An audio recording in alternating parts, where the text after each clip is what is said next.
Hello বন্ধুরা, বাঞ্জারা বয়েজের আরেকটা ভিডিওতে ওয়েলকাম। আজ আশা করি বলে দিতে হবে না কোথায় দাঁড়িয়ে আমরা, তাও যারা জানো না তাদের উদ্দেশ্যে বলছি। আমরা এখন দাঁড়িয়ে পার্ক স্ট্রিটের একদম পার্ক হোটেলের সামনে, যে রাস্তাটা বড়দিন উপলক্ষে দারুণভাবে সেজে ওঠে। প্রত্যেকবারই সাজায়, এবারও ব্যতিক্রম না।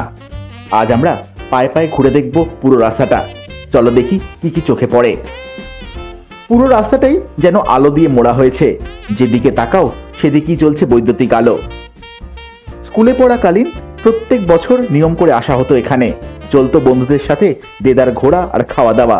তাই প্রচুর স্মৃতি এই রাস্তার আনাচে কানাচে ছড়িয়ে আছে। এখন অবশ্য অনেকটাই বদলে গেছে পার্ক স্ট্রিট, কিন্তু এই ক্রিসমাসের সময়ের অনুভূতিটা একই রয়ে গেছে। এখন এই যে গাড়িগুলো দেখছো রাস্তায় চলছে, 25শে ডিসেম্বর কিন্তু সব বন্ধ হয়ে যায়। দুর্গাপুজোর মতন মানুষের ঢল নামে রাস্তায়, পুরো পার্টি অ্যাটমসফিয়ার যাকে বলে। এবং সেটা দেখতে এখানে কিন্তু দেশ বিদেশ থেকে অনেকেই আসে। বন্ধুরা বা পরিবারকে নিয়ে এসো বা একাই এসো, এনজয় করবে সমান। বোর এতটুকু হতে পারবে না। কোথাও বড় বড় সান্টা ক্লজের লাইটিং, আবার কোথাও ক্রিসমাস ট্রি। চলো আরো দেখতে থাকি রাস্তাটাকে।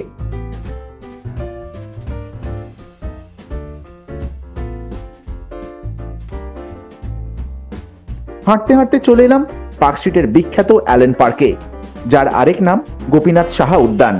দুর্ভাগ্যবশত এই নামে কেউ চেনে না পার্কটাকে। এই সময় ক্রিসমাস সেলিব্রেশনের প্রাণকেন্দ্র হয়ে ওঠে পার্কটা।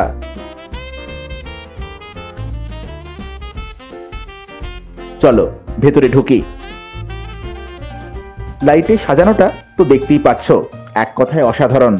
এই সময় বিশেষ করে এখানে প্রচুর লাইভ মিউজিক আর কালচারাল ফাংশন হয়। ঘুরন্ত লাইট লাগানো ক্রিসমাস ট্রি তো আছেই, পুরো বাগানটাই দারুণ করে সাজানো হয়েছে। বলে রাখা ভালো, এক খবরের কাগজে পড়লাম এবছর নাকি 24 আর 25শে ডিসেম্বর পার্কটা জনসাধারণের জন্য বন্ধ থাকবে।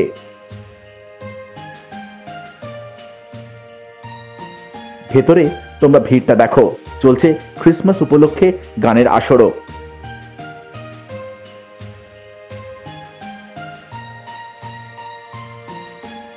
চলো তোমাদের পার্কের চারপাশটা ঘুরে দেখাই।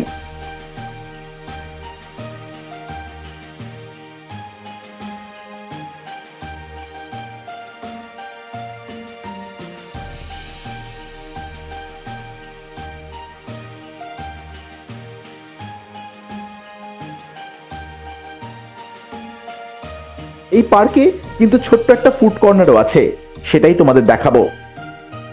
চা, কফি, বার্গার, প্যাটিস সবই পেয়ে যাবে এখানে।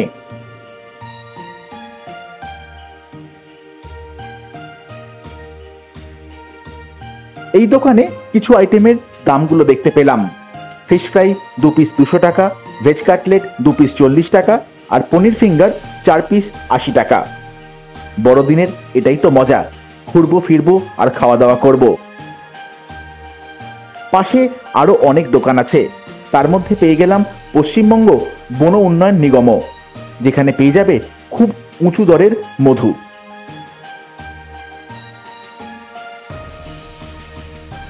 পাশের ওয়েস্ট বেঙ্গল ট্যুরিজমের কাউন্টারটাও দেখতে পেলাম। এই বঙ্গে কোথায় কোথায় ঘুরতে যেতে পারো তার সম্পূর্ণ একটা তালিকা পেয়ে যাবে।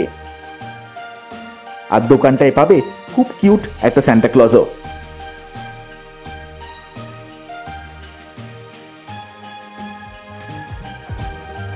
বেরিয়ে পড়েছি অ্যালেন পার্ক থেকে, আর চোখ ভরে দেখছি আলোর রোশনাই। এটা সত্যি এমন একটা উৎসব যেখানে জাতি ধর্ম খুব একটা প্রাধান্য পায় না। সবাই একসাথে মিলেমিশে খাওয়া দাওয়া করে দারুণভাবে কাটায় দিনটাকে। আমাদের এবারের মতন পার্ক স্ট্রিট ঘোরা শেষ। কি করে আসবে এখানে আলাদা করে বলবার কিছু নেই। তাও বলে দিই, হাওড়া বা শিয়ালদা থেকে প্রচুর বাস আছে এই পার্ক স্ট্রিট আসবার, আর মেট্রো করে আসলে এই রাস্তার নামই স্টেশন আছে। কেমন লাগলো ভিডিওটা অবশ্যই কমেন্ট করে জানিও, আর শেয়ার করে দিও সকলের সাথে। আশা করি এতক্ষণ নতুন বন্ধুরা চ্যানেলটাকে সাবস্ক্রাইব তো করেই নিয়েছো। মেরি ক্রিসমাস বলে এবারের মতন ভিডিও শেষ করলাম।